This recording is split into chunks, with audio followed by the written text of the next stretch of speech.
with I'll start right away. With the players at Clemson and just college football around, how are you guys coping or accommodating towards them, towards the unknown of next season? Well, I what a lot of programs are doing is acting. They're they don't you don't think like that. You got to think with like you're good. This is going to happen. We're gonna play. So you kind of just got to be creative in that sense, and that's what almost every program in the country is doing right now is just on faith and hope and belief that hey, we're going to play. So how do you do it? Well, just like we're doing it right here, you got to get creative, and just pushing forward, man. And how are you making sure that the players are keeping on top of it right now, both academically and just like with working out and stuff? Well, so what's set in place right now is we're still academic wise it's pretty simple. They still got to turn stuff in, and we still get reports um, from the provost marshal, like who's turning stuff in, who's not. So we still get a report like we've always have. The other phase of that is, the workouts that you just asked about. It's all broken down still, so what people can do at home. You can, like even me, I run every single day. So what are you doing? And listen, these guys want to play too. Um, and obviously there's no way to directly monitor it. So that is going to be really interesting. I think that's the part because it's a monster. You got nutrition, you got rest and recovery. You had all these things in place to help a football player be like basically the best soldier he could be, the most optimal, player he can be. And all of a sudden you take all that away. You take away all those nutritional things and you take away monitoring. So that part's going to be interesting, and it's really on the faith system. But everybody now that they're alone realizes how bad they really want it. So I think it'll be fine. I'm more of an optimistic guy. People are going to do what they're supposed to do. And with um, players coming into the program that just got recruited coming in next year, how are you guys still trying to get them accommodated? Because you guys would have like spring practices coming up, summer practices. And right now that's not happening. So how are you trying to still keep them in the loop? This is a great question because most of the time, so you're talking about kids that are just getting ready to graduate in May, correct? Hmm. This is good question. We've always done this anyway. We've always given them workouts so they could do to get in preparation to come in. And even talking nutrition with them. Hey, you need to do this, this, and we get them ready well before they show up. We just don't open the door and hit. Oh, here's we're gonna throw you in the mix. There's a preparation mentally of what this should look like, and we put an emphasis on that. And for the most part, we've had a lot of success with guys coming in ready to go because they want to come in and they're young, they're eager, and believe it or not, they push the older guys because they come in, you're like, God Almighty, this guy got a little taller and put probably 20 pounds on. So to answer your question is we've definitely already get those guys prepared before they even, they show up. But just with the kind of unknown of next season, do you think um, that their confidence or just, you know, because if there aren't really any, if there aren't, say there aren't, isn't college football this year, do you think the kids that are coming in are going to have less of a confidence or just like not as much of a coming in or mature into the program? No, no. I would like to. I we're more like I think Coach Sweeney does a really good job with optimism. We don't look at we're not going to play. We're just kind of introducing what we do, And if that comes up down the road, then we will adjust. But right now, instead of getting into a worry mode, we don't do that. It's just a mindset that we have here. Some people do that, and that's not who we are, and that comes from leadership. We just, hey, our leader says, hey, we're going to play. We're going to get ready to play. Until we're told we're not going to play, we're going to get ready to play. If that comes up, that's how we deal with it. If that comes up, then we'll just be like, oh, okay, we're not going to play. But that's just not. I know that's probably not the answer you're looking for, but that's what I think makes Clemson so special. Is that we're full of optimism, we're full of this brightness, and we just want to live up and versus living down. Does that make sense? Mm-hmm. Yeah. Also, sorry if I'm not like talking. It's just like how, or like uh, going along with it, like as a conversation. And also anything you say, like, don't worry about your answer. Like, I'm not looking for anything. I'm just Gotcha. asking. No worries. Yeah. Um, and so going like from the opposite end of kids coming into the program and now leaving or like going to the professional side, like Isaiah Simmons or Terrell or T Higgins. How are you guys helping? How are you guys helping before the draft leading up to them? Helping the professional teams getting film and all that, or helping them just know what those players were. So this is this is a this is a good question as well, because already in their sophomore junior years, these scouts come in. They've been coming in and know about all of our players. They know about everybody. So they've already had reports, and a lot of people don't know this. But going into their junior, senior year, everybody on all your players gets a draft grade. So they'll say, this guy here, like Tanner, they probably thought Tanner was a late draft grade, like round 5 or round 6. But since he went to the combine and did well and was fast, Tanner moved up, was the 100th pick last night. That's huge, man. That is so big. I'm so happy for him. So what scouts have, so just to answer, to bring that in a little more, the scouts have already known about these guys. They already, years before the draft, especially, the bigger FBS schools. Now the smaller schools, no. But the bigger schools, absolutely. We've already have a rapport with all 32 teams, scouts, general managers. They already know about our guys. As far as getting them ready for the draft and getting in shape, yes, we help them all the way. But most of those guys have left and hired someone because now they got agents. So the agents usually pay for them to go train in Florida, for example, or out in Arizona. And they go there and there's no restrictions. Remember, they're quarantined. So so you can understand how this works. Usually the agents put them up in an apartment. They pay for everything. And that player gets in shape and still goes to workouts because it's privately owned.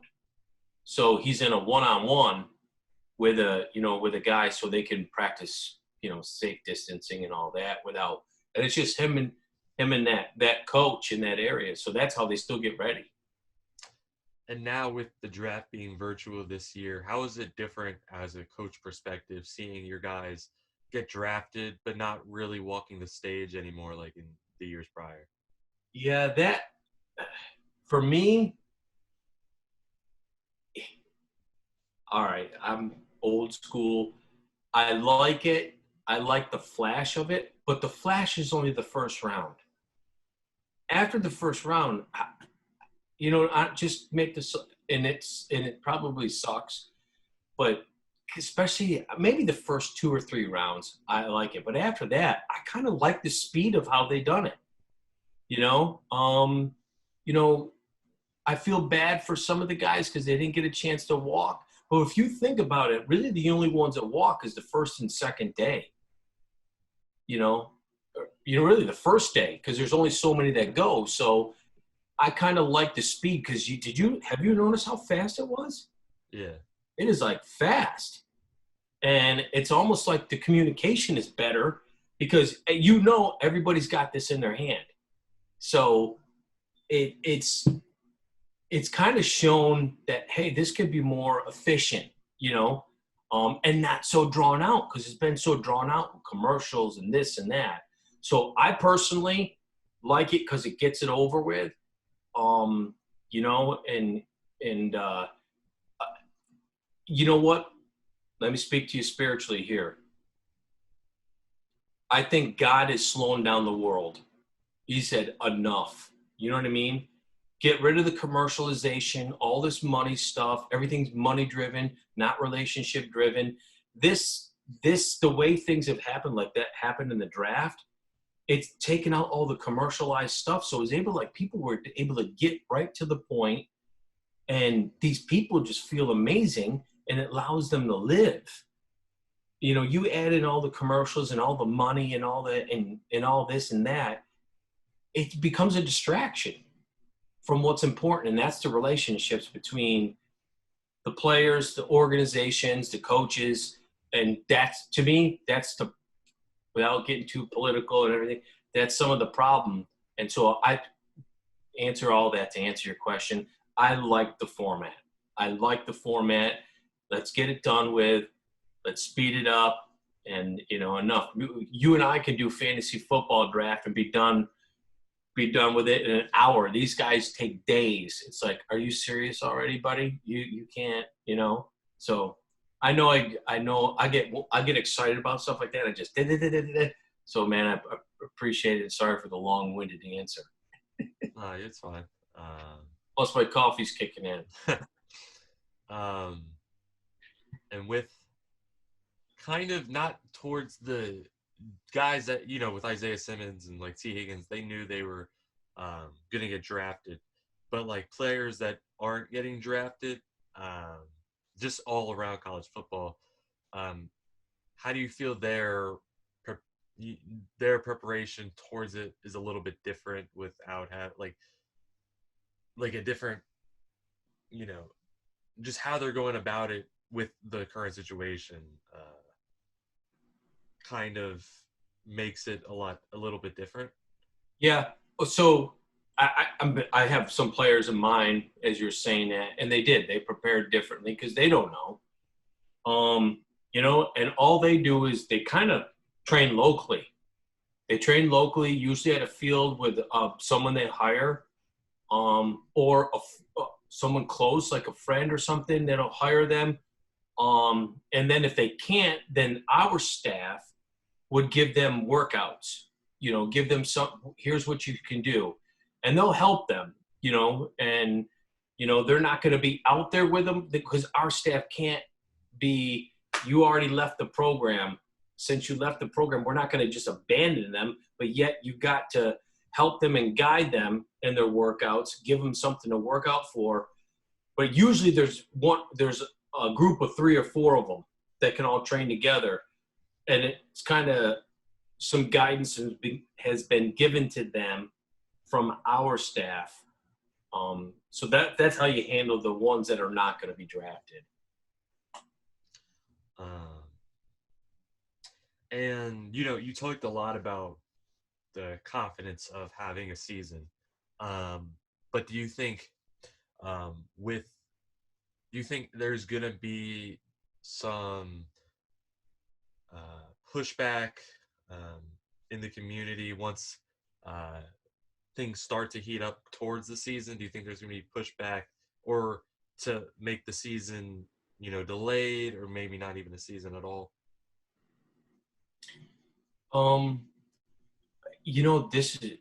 I don't know how this is going to work out.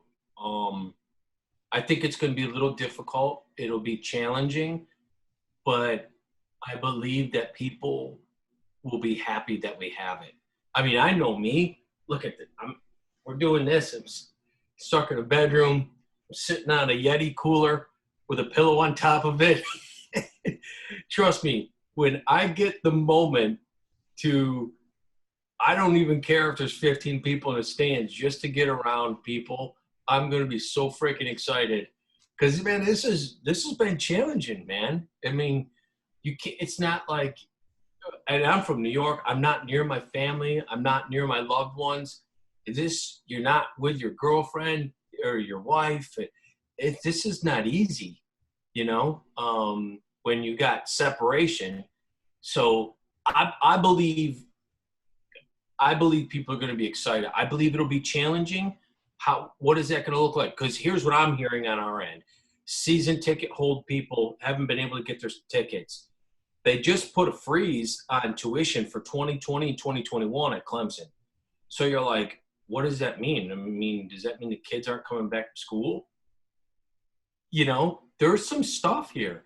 So you're thinking to yourself, if there is some games and if there's going to be football, it'll be challenging. But I still think that when we get the green light to get into our a little bit of our normal atmospheres, I think a lot of people will be happy to see it, but it will be challenging if there's some parameters that are like, sorry, you cannot have a sold out venue. Okay, I don't know. That's what these TV contracts are for, so you can make money. And you talking about having, little to no fans, how would that change, the environment going into game day? Because I know you guys practice with no fans, but would it just feel different once it comes down to, your first or few games, if there is football but no fans? Yeah. You love the fans because they make the experience so fun. Whether you win or lose, you're just happy because that's the place where everybody can go and they forget about the worries of the world. When you go to a football game, it doesn't matter what you've been through the week. Everything goes away. And think about the racial barriers. No one's worried about white, black, Hispanic. It don't matter. It's like they love this paw.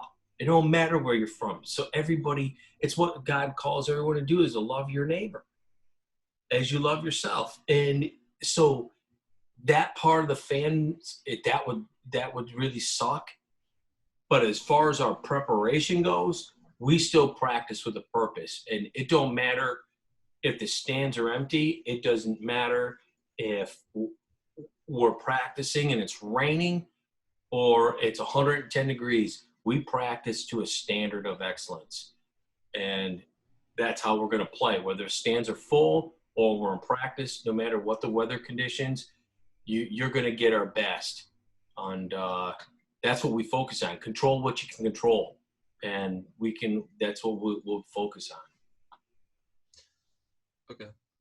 Is there anything that I didn't really touch on that you may have wanted to talk more about? No, man, I think this is a neat topic. Pretty proud of you, man. I don't know you from Jack, but I'm pretty proud of you for taking it on because this is a time for the ages, my brother. Listen, I'm going to be 48 years old. I've talked to my mother. I've talked to my grandmother. I've talked to so many close people. We've never seen anything like this. And it's a neat opportunity for this generation because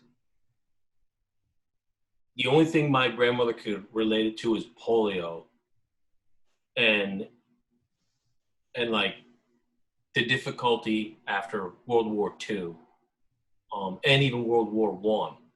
And both of those times, everything was falling apart. But right after that was over, how the country just elevated. You all younger people. How old are you, brother? I'm 19. 19. Holy moly. So this right here is going to change your life. It's going to make you tougher. It's going to make you um, it's going to make you think about how to act in life, and because adversity. For me, I'm a 3-time war vet. At your age, I was from your age when I graduated high school until 26, 27 years old, 3 wars. And let me tell you, that will curb how you think, how you act, and how you do things. That's what's going to happen for your generation. It's going to make you guys. There's going to be an edge to you, and it's one that will be. It'll align to how, because that's, we all repeat. We're all in this cycle, and this is one of those cycles where you're experiencing stuff that, you know, the World War I and World War II generation faced when this country was really, really hurting and went through some major, major shifts. And it's going to be good for you guys, and um, it'll make you very resilient, and it's going to be exciting because it's going to toughen your skin. It's going to toughen your skin and make you more loving, more, a lot of things you didn't even think of. So, and you probably already experienced that. You probably some things that you're like, gosh, there's some things that you got time to yourself. And time to yourself, in my opinion, is, I know everybody's doing it, they just don't talk about it. It's time with the Lord. And I think, I don't think, I know you grow from that. And I'm excited. I'm excited for everybody because it's my prayers really sound like, I'm thankful that God has done this. And that sounds awful. I'm not thankful that people are dying. I'm thankful that the Lord is using this as a means to bring synergy. And it's a thing of beauty. No, I just went on a tangent on you. No, it's fine. I'm not gonna actually. I'm just gonna pause the recording, but I'm just gonna say thank you. So I just wanted to thank you for taking the time, because I know it's a very busy time, especially right now, uh, with all the draft and stuff. And I just want to make sure and hope that you and your family stay safe during this time. And just wanted to thank you for taking the time out of your day. Yeah. Hey, do me a favor though. When you're done with this whole thing, do you mind if can you send it to me? Yeah, yeah, yeah. Yeah, I'd like to read it.